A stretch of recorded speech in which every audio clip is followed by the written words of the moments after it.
Hi, good afternoon, everyone. This is Rajiv Eskhana from immigration.com, the law offices of Rajiv Eskhana, PC. This is our bi weekly community conference call every other Thursday at 12:30. I am going to begin with the frequently asked questions first, ask you for follow ups, and then we'll go on to the non frequently asked questions. As has been going on for the last many weeks, we won't have time for new questions. We'll be pretty much taken up by the posted questions and their follow ups, of course. So, first question is from VNIC talking about when does exemption from the H1 quota happen? I personally feel once your case is approved, on October 1st, you should be exempt from the quota. But if you're outside USA, USCIS has taken the position that you must get at least a visa stamp. So if you're outside USA and you do not get a visa stamp, government takes the position that you are not yet exempted from the H1 quota. But is there a requirement that not only must I get a visa stamping done, I must also enter the United States? And the answer is I don't believe so. In fact, we have actually gotten cases approved where even a visa was not obtained. Now, these are largely policy issues. They can be changed by the government almost overnight. Always a good idea to review the latest policy the government follows. But as of today, I think getting a visa stamping by itself should be sufficient. So going back to your questions, she never traveled to USA. Does that mean she never was granted H1B? See, she got a visa stamping. I already covered that. If she resigns from her company and comes to USA on H4, I would say she's quota exempt. That would be my take on this situation. Does she need to work for employer A? I don't believe so. It is my opinion that getting a visa stamping is as far as she needs to take it. Also, if she comes on her H1B from employer A, can she file for a change of status from H1B to H4 while her H1B extension is in process? And that's a tricky question to answer. I'm not sure I have a good answer for that. I would avoid that situation. And if that situation does come to pass, I would rather have her step outside, get an H4 visa stamp, and come back. All right, folks, this was about H1 quota. Anybody has any follow-up question? Press *5 on your telephone. Any follow-up question? Press *5.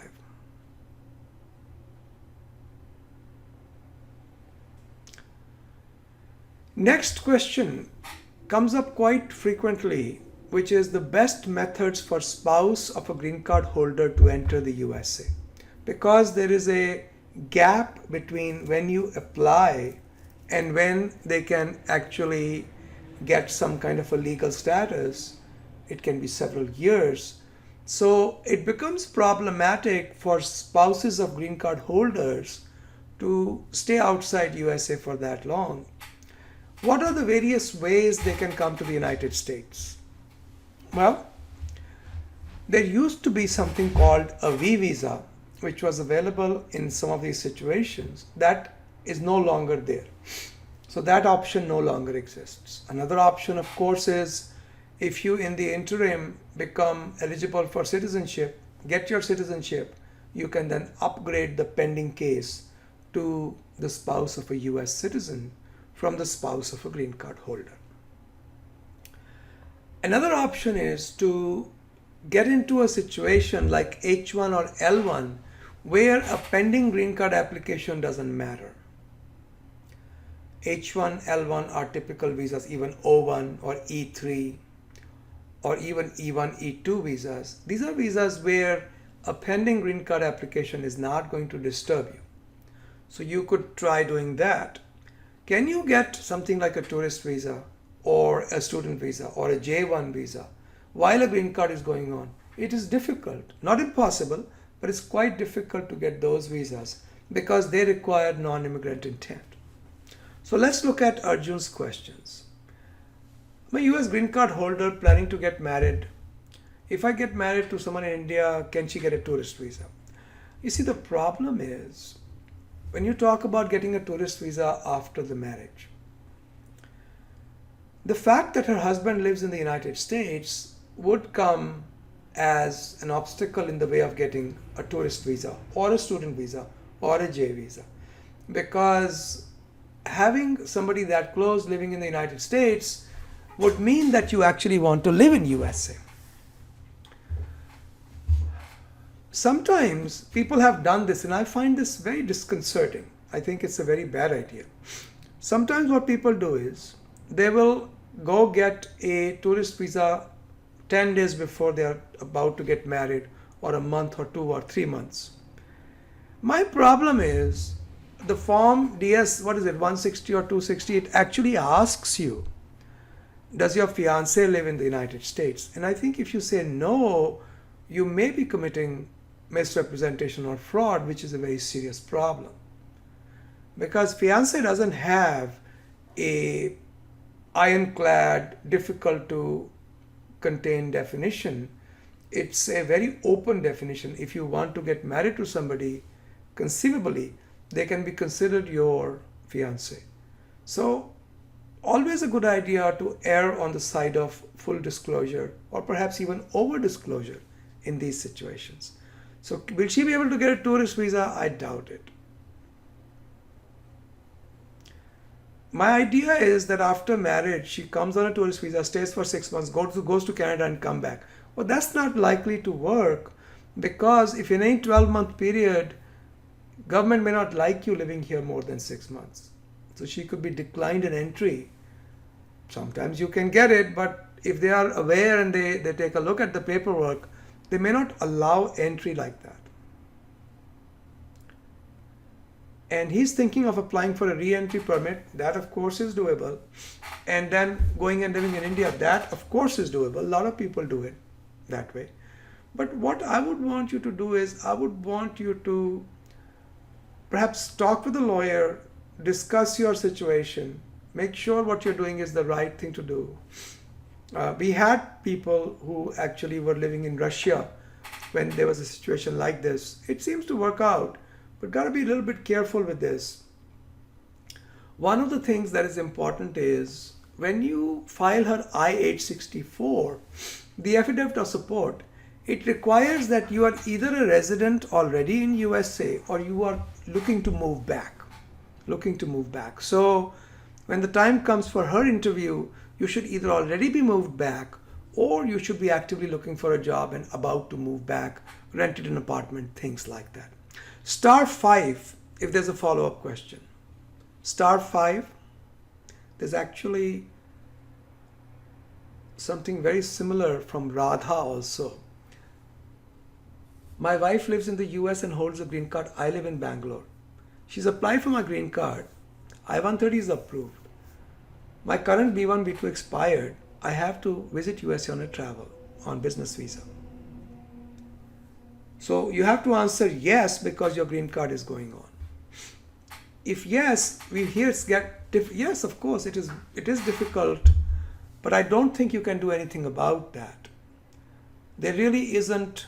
All you can do is hope for the best, because this requirement that you must have a non-immigrant intent is not cast in stone to the extent that where there's somebody who is inherently a reliable person, for example, they've come and gone to and from USA several times, they should be given a B visa. I've had people get a B visa while their green card was pending, but it is more of an exception than a rule.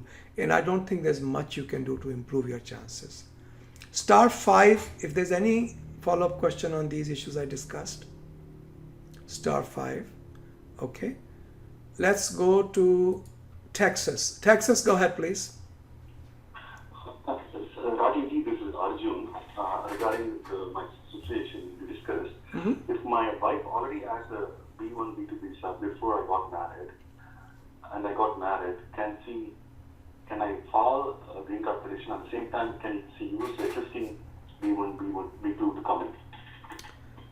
The problem, Arjunji, is this. When she comes to the US airport, she'll be asked the purpose of her travel, and she must say that she's coming to visit her husband. At that point, she can be turned back. Now, when you are turned back, there are a couple of ways they can do it. They can either say, sorry, we won't let you in. You can withdraw your application for admission and turn back. Or they can be really mean and they can say, no, we are going to decline you admission. Now you cannot come back for 5 years. They shouldn't do that, the 5-year bar in cases like these, but they have that possibility. So the problem is, to answer your question, can she use tourist visa to enter, keeping in mind that she got a tourist visa before she got married? And the answer is maybe, but there's no guarantee she can enter. Okay. Let's say if I delay my green card process after I got married, I would not apply my green card process. But well, here is my problem. Here is my problem. Yeah. The fundamental reason she's coming to USA is to visit you. If she tries to hide that, she's committing fraud, which is a permanent bar from entering USA. So the fact that bothers a CBP officer is the fact that she has, or she should have, intention to stay in the United States.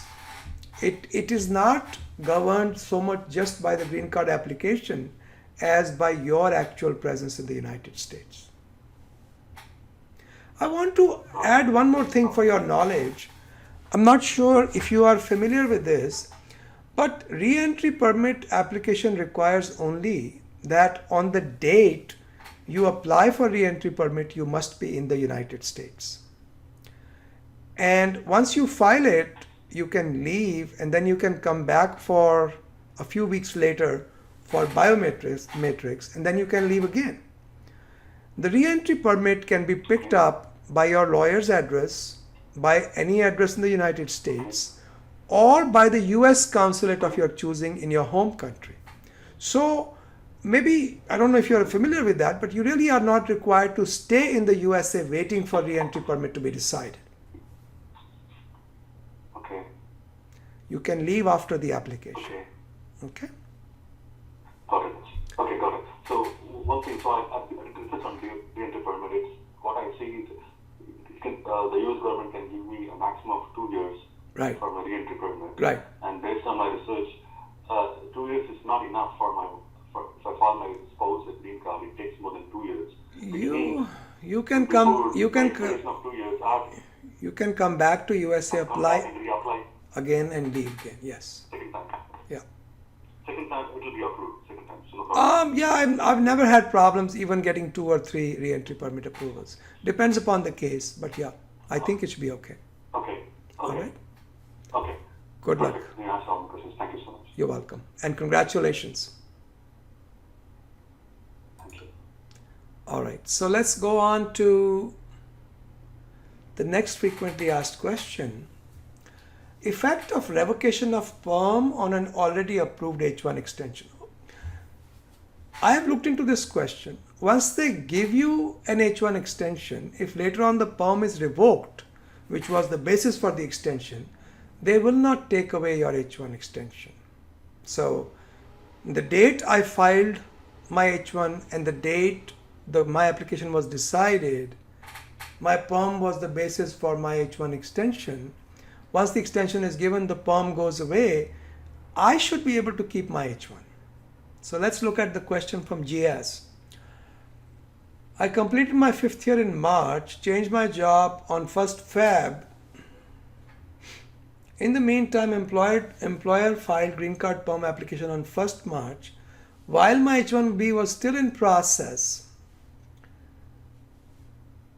I got an RFE on my H1B application. My employer requested 2 years of H1B instead of 1 year. 1 year for my 6th year, another year as my PERM application. That is allowed actually. You can do that. My H1B visa got approved for 2 years. My employer revoked my PERM. Is my H1B valid? This is one of those cases which is so at the cusp or at the edges of the law. I am not sure there is a correct answer to anything you ask me. There is not really any way of pinpointing saying this is the exact answer. So I'm going to make a guess here. Please take it for what it is worth. Just a guess. I think you're okay.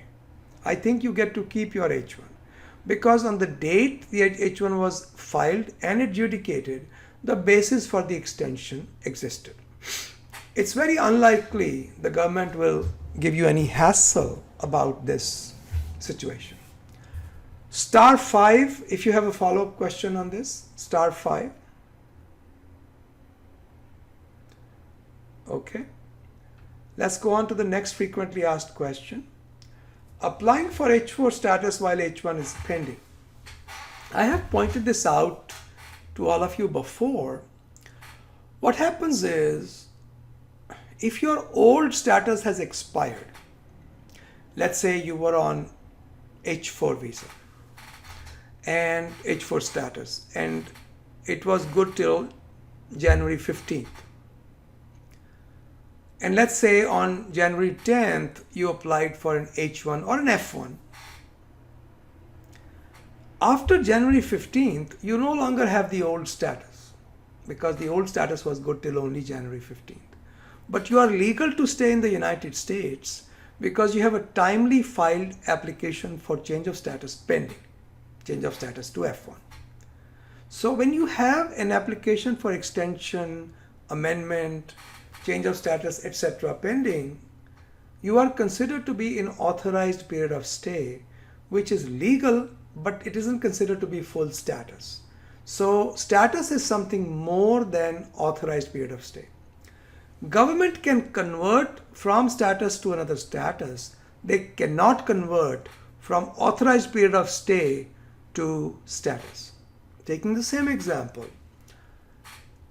if you are good till January 15th on H1, your F1 was filed on January 10th. In February or March, if you want to convert to, let's say, H4, they probably will not give you status within the United States because now you are not in H1 status, you are not in F1 status, which is pending, and you're asking for H4. What would make it easier? If on the date they decide your H4, which is the last application you filed, your F1, which was the second application, is decided in your favor. So there's like a daisy chain, like a domino. As long as the chain doesn't break, they'll give you status within the United States. That's the way it works. Let's see what the question is from April 44. I got my H1B approval from Company A till October 2015, filed extension, changed extension, regular case to premium, got RFE in 2016. Company A was not responding. So before 240 days, I got I-94 visa transfer with Company B. Now my H1B is in security check with Company B. Both H1B cases are still in pending status. So you are basically in authorized period of stay, it looks like, because your approval was only good till October 2015. Okay. So if I applied for H4 now, they won't give it to you. You're better off going outside USA for visa stamping. But my concern is this. This case looks familiar because we have a local employer here in Washington, D.C. area, and I'm assisting in the defense of one of the people concerned, where the company is in trouble, they're under indictment, there is a criminal case going on against them. So a lot of their pending cases just went down the drain. I think if it is one of those cases, you should also have your H1 lawyers call the US Attorney's Office and see. It'll be difficult, but it's possible if they can talk with the prosecuting attorney and get some kind of a letter or an email from them that would make your approval possible, because you have not committed anything wrong. You just happen to be caught in a case which is either being investigated or prosecuted. If it is being investigated, there isn't much you can do. But if it is already being prosecuted, it's already in court, you might be able to get around this problem like that. Because even if you go for H4 visa stamping, if there's a red flag on you, you might have trouble getting H4 visa stamping. So I would want you to contact your lawyer and see what they suggest. *5 if there's a follow-up question. *5. Okay. Next question, frequently asked questions. How do we reset our 6 years of H1? You have to be physically outside USA for at least 1 full year. If you visit USA during that time, if you are here for 10 days, you've got to stay outside for 10 extra days. If you are here too long, for example, if in that 1 year you are here for 7 months, you might have to start the 1 year all over again. So 1, you have to be physically outside USA. 2, if you visit, you must keep your visit short, but then add on that time to the back end of your H1 stay outside USA. And 3, don't be here too long.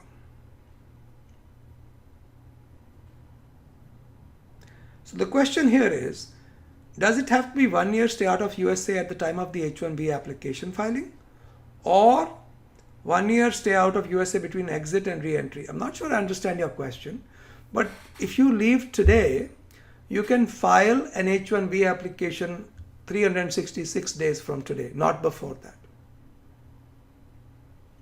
*5 if you have a follow-up question. *5. Okay. This is Wisconsin. Wisconsin, go ahead, please. So actually, sorry, JJ, I'm asking this question after the one question. So my follow-up question is on that applying for H4 status while H1 is pending. Okay. So the thing is like, Yeah, go ahead. Yeah, so if I go for the H4 visa, if I apply my H4 visa from the US, while both the H1 are pending, and the thing is like, my question is like, can I stay in the US while my H1 visa is pending, and if any case it got denied, any of the H1 visa, then can I stay in the country on the H4 status, like H4 pending status, till my H4 get approved? You have 2 questions. The answer to the first one is yes, the answer to the second one is no. I already explained that. If you have a case pending and your old status has expired and you file a second case, your second case will be approved only if your first case is approved on the date they decide the second case. Okay. Okay. So if on the date they decide your second case, let's say H4, your H1 is still pending or decided against you, you are immediately out of status and unlawfully present. So in all likelihood, not impossible, but in all likelihood, they will not give you status within the United States. Okay? Okay. And you cannot stay. Yeah, sure. Thank All you. right. You're welcome. Okay, that was like my question. Okay, sure. Yes, Thank you. you're Thank you. welcome. All right. Bye-bye. So we did the how to reset the H1 6 years. Next one is applying for, this is from Sandeep at 39, applying for H1B visa when there was a status violation.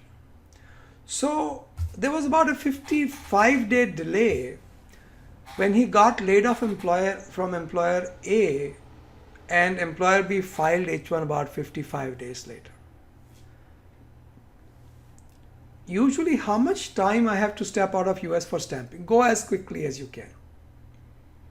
It isn't an emergency, but it isn't something you should take easy either. How can I justify about the 55-day gap? It's a non-issue. Even if you had a 179-day gap, it is not a ground of denial for a visa. Just make sure you reveal it. If they ask you, were you out of status, which is a part of the form, you will say yes. Were you unlawfully present? Only your lawyer can help you decide. Both these questions will be asked. Whatever the answer is, it must be given truthfully.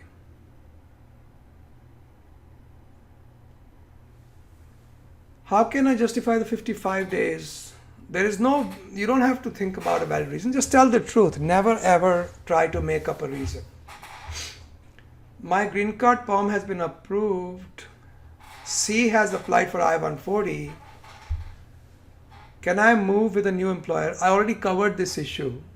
When you want to move and a case is pending, unless the pending case is decided, your second filing would be approved if it is approved, but you have to go outside for visa stamping. Okay. Or I have to stay with current one until I get I-140 approved. I don't see the relevance. If your 6 years are not yet over, or if you're entitled to more than 6 years extension on any basis, there's no reason for you to stay on till the I-140 through employer C gets approved. I'm not understanding your confusion. If you are here, press *5. It looks pretty straightforward. *5 if you have a question, follow-up question. Okay.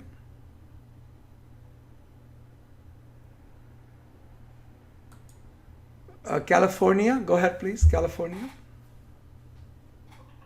Yeah, hi Raju, thank you for sparing your time for us. My pleasure. So, yeah, my question was, my 140 is already approved, and that was revoked after 3 months. But I think that my pen still keeps that prior date. So currently, right now, I'm with my employer C. So if I'm also looking for a full-time opportunity, if recently my employer C has applied for 140, my labor has cleared. I have a quick question. How many years of H1 do you have left? Until October 2018 will be my 66. So you have plenty of time left. Therefore, I don't see any reason for you to wait for your I-140 approval before you can join employer C. Okay. Because currently my employer C, they applied for 140.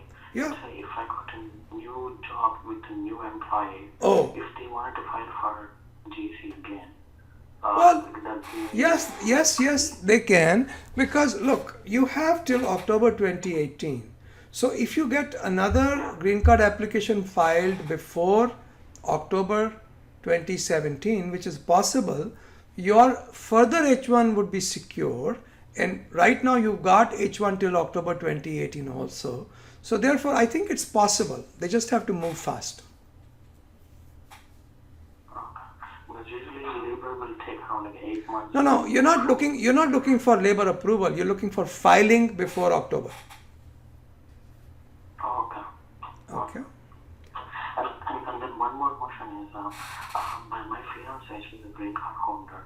So right now I'm planning to go leave India for the stamping.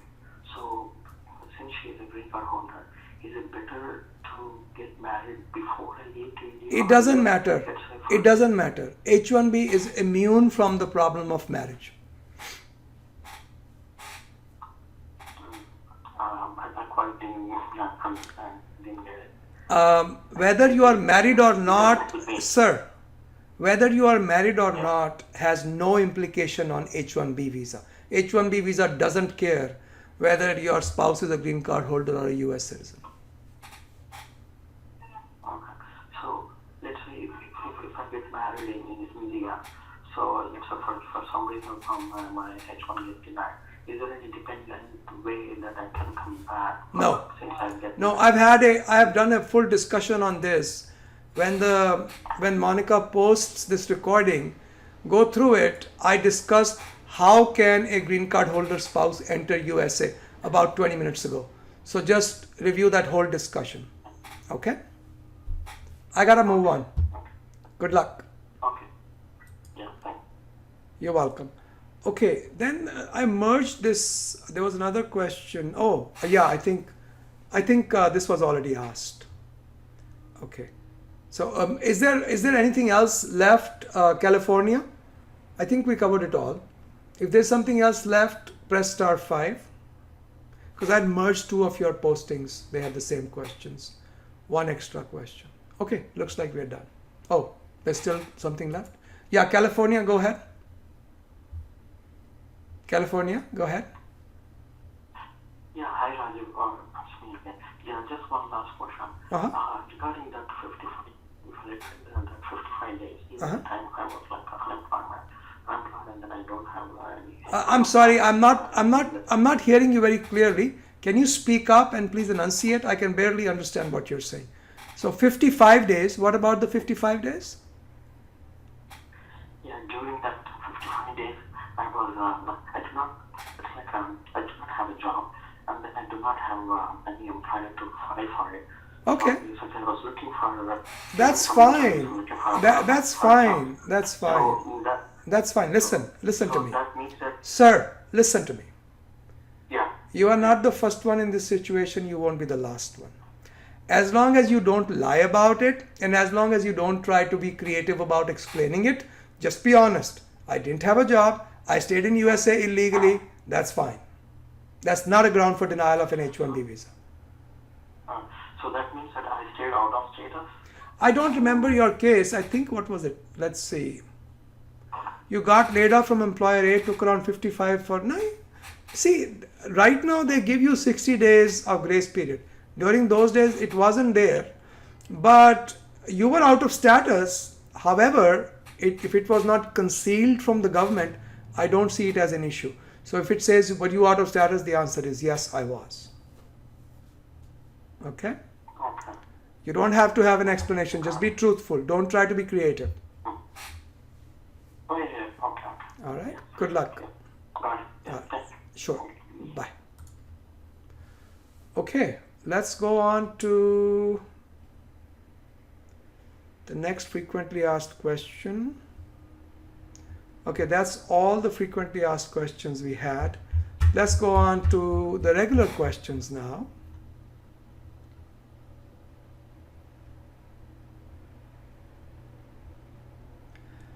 N600. I think, look, I don't know the answer to this question off the top of my head, but I remember there's some requirement of N600 that you've got to be 18 or under 18, something like that. Can you just read the instructions on the form N600? I do not know the answer to this question. Can I file N600 once he comes here on a B1 visa? He doesn't have a green card anymore. I don't know if you can file N600. I do not know, sir. Somebody will have to research this issue. Unfortunately, I don't know the answer off the top of my head, so I can't share with you. Next question, weird situation. 2 consulting companies under same leadership. One filed the H-1B, the other one is paying his salary, right? Both companies are pretty much mixed up. Logos are mixed up. They use each other's logo. Now you have an RFE that you're dealing with.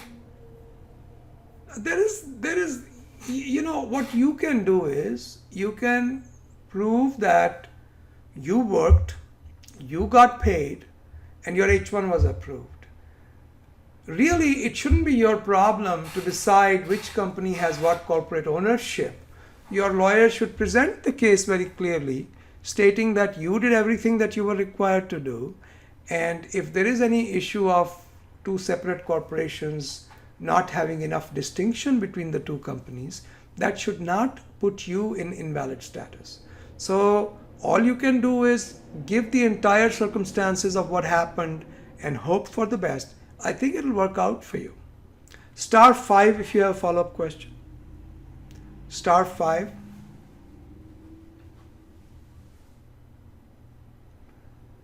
Next question. So GS working at an end client, the end client got acquired.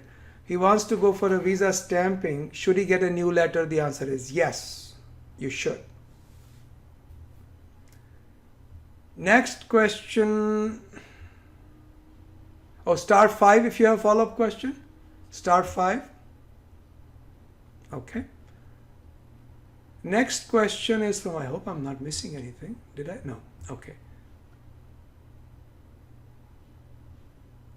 Yes. SK 2008 says I have a valid H1B and GC EAD. I don't have H1B stamping. So if I travel on advanced parole, am I still on the H1B? Yes, you are. One second. The law says if you re-enter on advanced parole, you have H1 status but not a visa, you enter on advanced parole, we'll still consider you to be on H1 even though you did not enter on H1 visa if you're working for the same employer. Star 5 if you have a follow-up question. So you will remain on H1B. Okay. Star 5 if you have a follow-up question.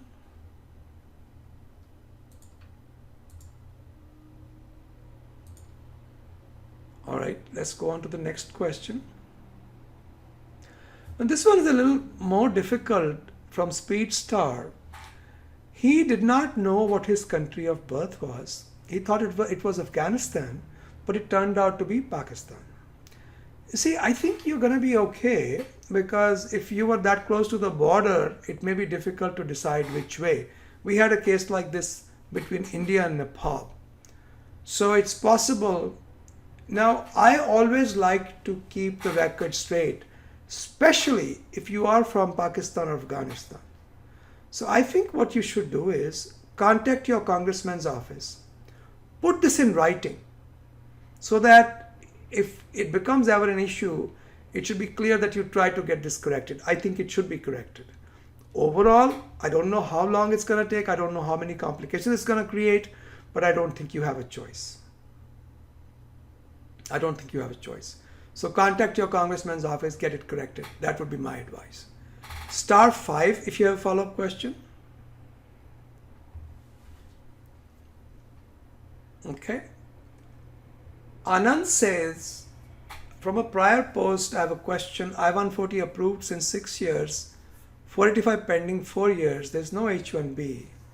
If I-140 is revoked and supplement J is applied by new employer, any problem keeping the existing green card? No. No, because you are covered by AC-21 as long as the jobs are same or similar.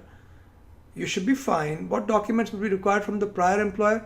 I want to know what the job description for the green card for the prior employer was. So perhaps a copy of the PERM application containing the job description, copy of the I-140 receipt, not that you will need it, but of course copy of the complete immigration file is a good idea. And you can always apply for a Freedom of Information Act request. Try to get all the documentation from the government directly. Get whatever you can from the employer, as much as you can. But the very minimum, you need the job description. Star 5 if you have a follow-up question. Okay, let's take that question. This one is from Ohio. Ohio, go ahead, please. Sir, so quick question is, what is the difference between revoke and withdrawal of I-140? Revoke means the I-140 was approved and then revoked. Normally, withdrawal means usually, again, this is not that clear, but withdrawal could mean that I-140 is not approved, still pending. However, when the employer withdraws the case even after it has been approved, we still call it withdrawal, not revocation. So these terms can be used interchangeably in some circumstances and differently in some circumstances. Okay, it's not very clear. Okay, so if the employer withdraws the I-140, even though it has been approved for almost 6 years, you're saying like there shouldn't be any implication on the existing green card application?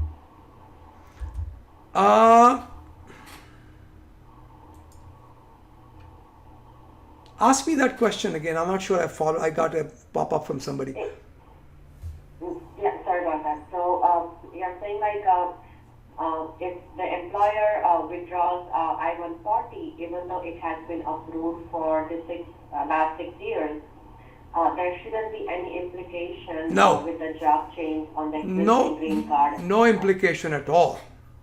No implication at all. Okay. And having so the employer not willing to give actually any documents. So what should be the best bet? Just apply for Freedom of Information Act request from the USCIS. Get a copy of the paperwork from them. Okay. All right. But that shouldn't stop by getting the similar job. Do That takes usually longer time. you need the job description at the very least. So if you have a copy of the ad they put out for you, at least keep that. If you can get a copy of the detailed job description, that would be great, because the jobs have to be same or similar. Okay? Okay. All right. Yeah. Thank you. You're welcome. Good luck.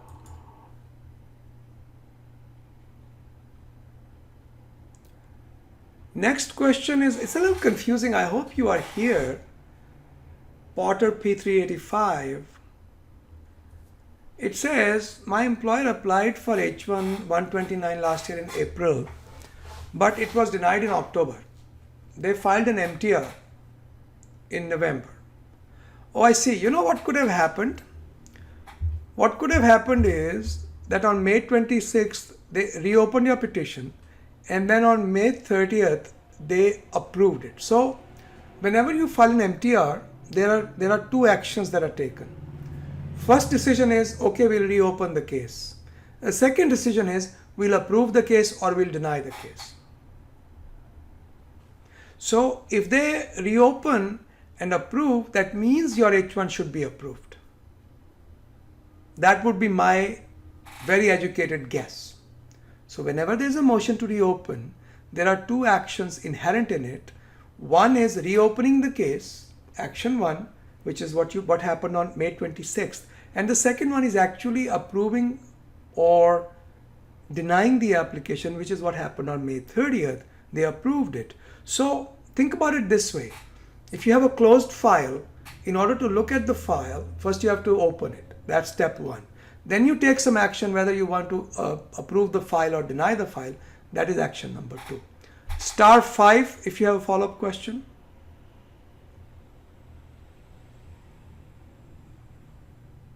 This question is about conviction. Can he complete his sentence while illegal? I believe so. First of all, he can't just pick up and leave. I think, and I could be wrong about this because this really is not my specialization. I do corporate crime more than any other kind of crime. So if he's sentenced and he does his sentence, he can't just run away, he's got to do his sentence. If he does his sentence and he's illegal or unlawfully present, I think all that pauses for the time that he's doing his sentence. Would he be taken off probation and sent to prison if immigration seizes him?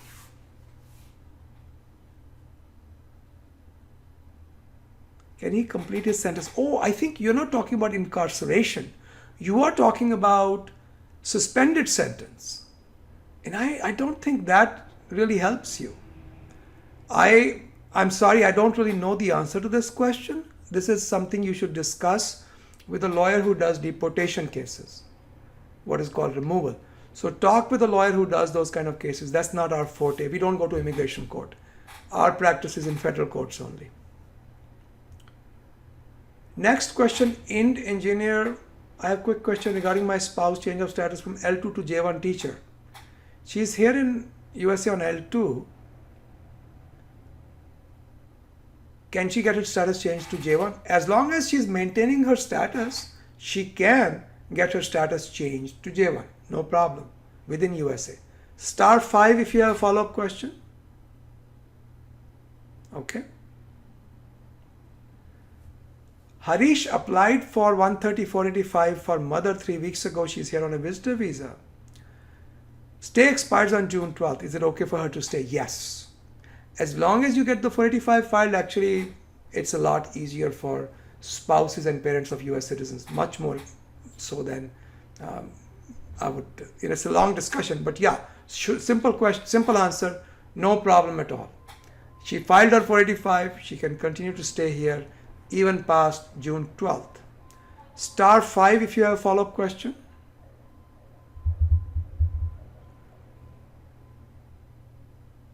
Next, there is a follow-up question from California. California, go ahead, please. Hello, sir. I have a green card on EB4 and. Hang on 1 second. Hang on. No new questions. Sorry.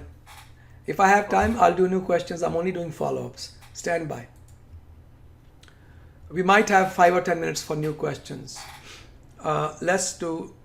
Maybe we won't. There's still a couple of questions left. I hold both a non-immigrant and an immigrant visa. You can only come to USA on an immigrant visa. If you have a green card already, I'm assuming you have a green card. If you have a green card, you cannot use a tourist visa. You are a green card holder. Star 5 if there's a follow-up question.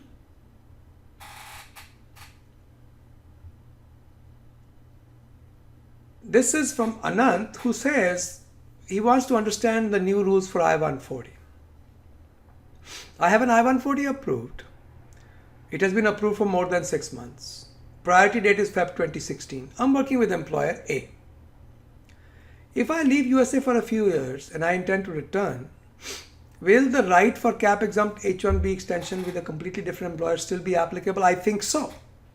I don't think there's any time limit on that right now under these regulations or under the H-1 policy. I could be wrong about this, but I think you would have no problem. There's no time limit.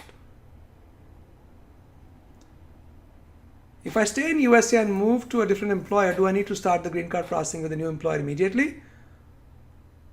You can keep renewing your H-1 and start a green card process 7-8 years down the line. Sure. Yes, you can. But there's a regulation somewhere that says you've got to file your 485 when the dates become current. So time it so that you at least have an I-140 approval through a new employer by the time the dates become current. Just kind of time it. I don't remember the exact regulation, but there's something in the books about that.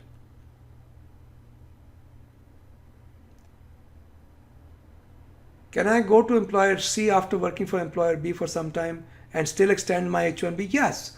Your H-1B can be extended through any employer or any number of employers as long as your I-140 was not revoked for 180 days. So yes, you can do all of that. Star 5 if you have a follow-up question on this. Star 5. Okay, so we still have about 13 minutes for new questions. Anybody has any question, press star 5 on your phone, please. Anybody has any question? Star 5, 1, 2, 3. Okay, I'm going to lock these up, just these three questions, one from Illinois, one from Texas, one from California. I'm going to start in the order you guys logged in. So let's go with, there's 4. Guys, please don't keep raising your hands. I've budgeted my time. So let's make it then real quick, about a couple of minutes each for everybody. Let's start with Scranton, Pennsylvania, logged in the earliest. Go ahead, please. Pennsylvania. Hi, Rajiv. I have one question. One of my friend has a green card and he is now completed 5 years and he is eligible for applying for the citizen. But he only knows some regional language from India, so he doesn't know English. So when he applies for the citizenship and during the oath or any process, if there is any problem with his regional language, or can he ask somebody like a mediator to appear for him? He knows only Tamil. No, he's got to learn. He's got to learn English, unless he's of very advanced age or some other mental problem. He's got to learn English. Okay. At least for the citizenship questions, right? He should be able to. He should be able to answer questions that the USCIS officer asks him. He should be able to read and respond. He's got to learn English. Is there any mediator he can keep it or no way? What do you mean keep it? What does that mean? Like any mediator, language mediator theater? No, you've got to learn English. Unless you are advanced age or physically or mentally there's some issue, you've got to learn the language. Okay? Okay, Rajiv. Good All luck. right, thank you very much. You're welcome. Let me go to Illinois. Illinois, go ahead please. Illinois.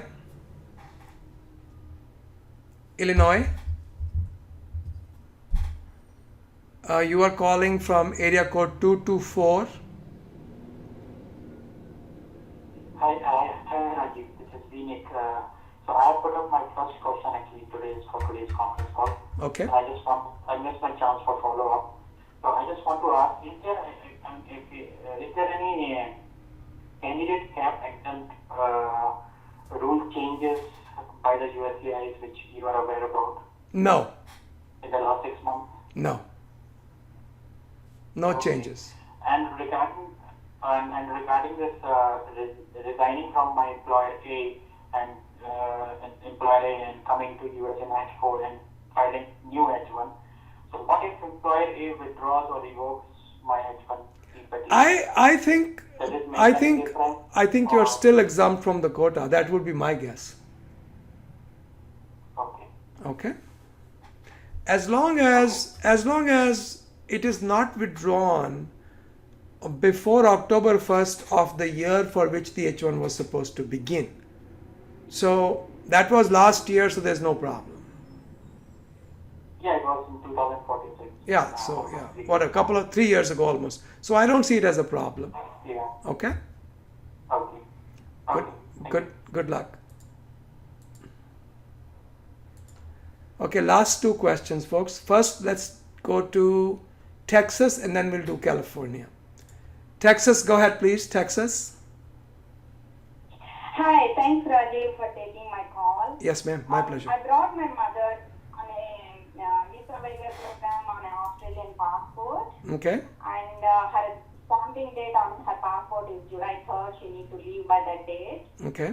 And I'm a US citizen here and living here in Texas. And my father died last year, and I brought her here for a visit. But we are discussing and the possibility of what should we do, and we want to do her green card for her as a citizen. So if I file for I-130 and I-485 by July 3rd stamping date, if they receive the application by that date, is that enough? Yes. We've discussed discussed that just a few minutes ago, and the answer is yes. As long as you get the application filed, there's no problem. In fact, the law is even more kind than that. But let's just shoot for the July deadline. You'll be fine. So she can stay here legally. Yes, No ma'am. problem. Yes, ma'am. Yes. No problem. Okay. All right. Another question. She is born in 1942, which is and at that time there are no computers, nothing available to track her date of birth. And she is born in a village. Even now, there are no systems to track their birthday. No. They have at the taluka level. In India, they have at the taluka level where you can get a non-availability certificate. This is a long discussion. I cannot do it, ma'am. I cannot do it in the time that we have. But normally, I'm just gonna give it. I'm gonna give you the rules very quickly. If you still have a question, post it next time. I'll be sure to respond to it. So here is the law. Sure. Here is the law. Number one, if you don't have an original birth certificate from the municipal corporation, in this case taluka of the village, or sometimes you can even get from the panchayat. So if you don't have it from any one of those organizations, you have to get a non-availability certificate saying we don't have a record of this birth. Then you've got to get 2 affidavits from people who were alive when you were born. They don't have to be adults. Alive when you were born. If you don't have even that, then you can get into tertiary evidence and try to produce that. But I think at that point you'll be better off getting a lawyer because it's not going to be easy. Okay? That in a nutshell is the way it works. Okay? Okay. All right. And I'm going to have to ask you to make it real brief. 1 more minute for you. Go ahead, please. yeah, can we do the advanced payroll, and is it going to be a risky once we file? No, you must. You must do advance parole, of course. No question about it. Okay. Oh, okay. Okay. I think about the. I think that's all I have. Thank you so much, Raju, for taking. You're the call. welcome, ma'am. Good luck. Sorry, guys, our time is a little bit limited here during these calls. If you have posted your question ahead of time, it makes it a lot easier to deal with it. Okay, last question of the day from California. California, go ahead, please. Yes, sir. I have a question that I got my green card through EB4, and like now I wanted after 1 year of staying with the same employer, can I switch job or not? Sir, once you got your green card and you had it for a while, you have had it for a year, you can do anything you want. Yeah, and but the other question, Mr. Rajiv, is that my employer is now asking my copy of my green card and my family's green card. You're not required to give them anything you don't want to give.